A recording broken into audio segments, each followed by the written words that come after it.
We're showing pretty much one of the latest builds of New Vegas, and what we're having people do is really play from the first part of the game, and people are getting pretty far. Not many people are making it all the way to Vegas, but a lot of people are definitely getting past the first area, which is Good Springs, and then into Prim, where the big roller coaster is. Some people are trying to go straight into Vegas, but there's a lot of things between you and trying to get into Vegas, and so a lot of people figure out that they have to kind of veer off and go into different directions. But people seem to be really enjoying it. They really, the remarks that we've been hearing a lot is just about how it does feel a lot different than Fallout 3.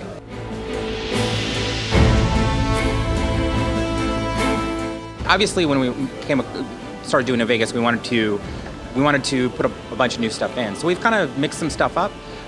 We've taken actually one of the skills out and added a new skill with survival, and you use survival in a kind of different ways. You can use it, it's almost like it's a crafting skill, and that you find things all over the world, and you can make things like healing powder and things to take away radiation, all this kind of stuff, and so it kind of creates a whole new crafting thing. Also, it's something that, because we have a new hardcore mode in as well, where actually dehydration matters and how hungry you are matters, and stim packs take time to actually heal you. They don't just happen instantly. And so it kind of all tweaks, and on top of that, survival affects even the hardcore mode by it taking kind of like, the more you have, the higher you have in survival, the more your food, you get from the food you eat. And also you don't get as much radiation from actually eating the food. So that's how we kind of played with the skills. We put in traits, like you were saying, and there's a trait that actually is sort of this crazy trait where weird things happen in the wasteland. The strange things occur. It was something we did back in Fallout 1 and Fallout 2. You'd have these random encounters and just kind of strange things would happen.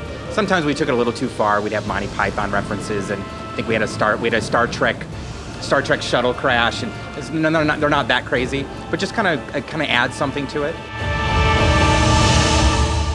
One of the things we really focused on a lot is with weapons, is to really kind of tier up the weapons and make sure that every tier of the weapons, like when you're beginning in the game, you're a little bit into the game, you're farther into the game, that of whether you're playing energy weapons, you're playing pistols, or you're playing shotguns or submachine guns or all that kind of stuff, there's always a weapon for you in that tier, and then on top of that, being able to upgrade them. I mean, you can take a pistol and put a scope on it. You can give it a bigger clip.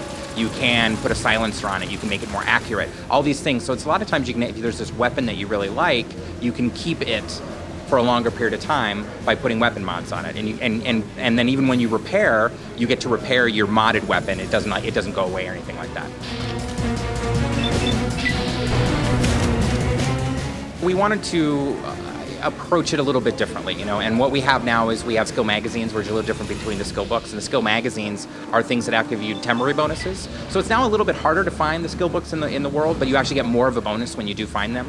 And so this is it also kind of gives you that thing of sort of, if you are you just this one thing you need, like, God, I really want to get in here, I really want to open this thing, and I have the skill magazine that can it ups my lockpick for a little while and gives you that temporary bonus. So there's a little bit about just managing your skills and your stats on sort of a moment-to-moment basis with the skill magazines.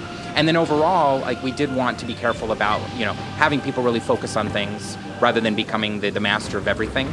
But again, we want you want the game to be fun. So you still want to be able to get good at most things, and it's really kind of the road we went.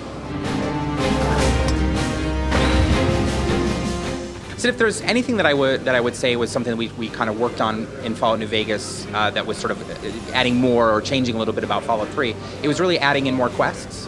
So I think in Fallout 3 there was a good number of quests, and there's obviously the main storyline and things like that. But a lot of what you were doing, which is great gameplay, is just kind of finding your own stuff to do. And I think in Fallout New Vegas we wanted to kind of give people a little bit more direction sometimes, and give them kind of more things to do in the world.